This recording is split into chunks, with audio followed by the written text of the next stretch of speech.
হাসিনার অন্যতম লাঠিয়ান হিসেবে পরিচিত পুলিশের সাবেক আইজি মনিরুল প্রভাব খাটিয়ে কী না করেছেন। গত ১০ বছরে নাটকীয় উত্থান হয়েছে তার। নানা অপরাধমূলক কর্মকাণ্ডের মাধ্যমে হয়েছে বিপুল বিত্তের মালিক। অভিযোগ রয়েছে ক্রসফায়ারের হুমকি তুলে নিয়ে ডিবি দিয়ে নির্যাতন, বিঘায় বিঘায় জমি দখল, বাড়ি দখল, ব্যবসায়ীদের জিম্মি করে কোটি কোটি টাকা আদায়, মামলা বাণিজ্য, জঙ্গি নাটক সাজিয়ে মালিককে গ্রেপ্তার করে এনজিও ছিনতাই, শ্যালককে দিয়ে গণপূর্তে টেন্ডারবাজি, এমন কোনো কাজ নেই যা করেননি এই মনিরুল।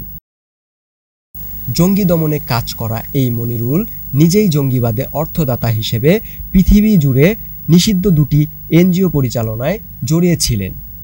রোহিঙ্গাদের খাদ্য সহায়তা ও পুনর্বাসনের নামে ৭ বছরে এই এনজিও মধ্যপ্রাচ্যের ২ দেশ থেকে হাজার হাজার কোটি টাকা অনুদান এনেছে। এই অনুদানের টাকা আত্মসাৎ করেন তিনি। পুলিশের চাকরি থেকেই গত ১ দশকে প্রভাব খাটিয়ে কয়েক একর জমি দখল করে হোটেল ও রিসোর্ট করেছেন মনিরুল ইসলাম। তবে সরাসরি নিজের নামে না করে এগুলো শ্যালক রেজাউল আলম শাহিনের নামে করেছেন। এছাড়া তার স্ত্রী শায়লা ফারজানা প্রায় ১৫ একর জমি কেনেন মুন্সিগঞ্জে ডিসি থাকা অবস্থায়। সাংবাদিক নির্যাতনেও সিদ্ধস্ত ছিলেন মনিরুল। ব্রডকাস্ট জার্নালিস্ট নুজহাতুল হাসানকে চোখ বেঁধে বাসা থেকে তুলে নিয়ে যায় মনিরুলের বাহিনী। স্ত্রী জনপ্রশাসন মন্ত্রণালয়ের অতিরিক্ত সচিব শায়লা ফারজানা নুজহাতুলের কর্মস্থলে ফোন করে কর্তৃপক্ষকে চাকরিচ্যুত করতে বাধ্য করেন। মনিরুলের একমাত্র ছেলে অনন্য ইসলাম লন্ডনে থাকেন।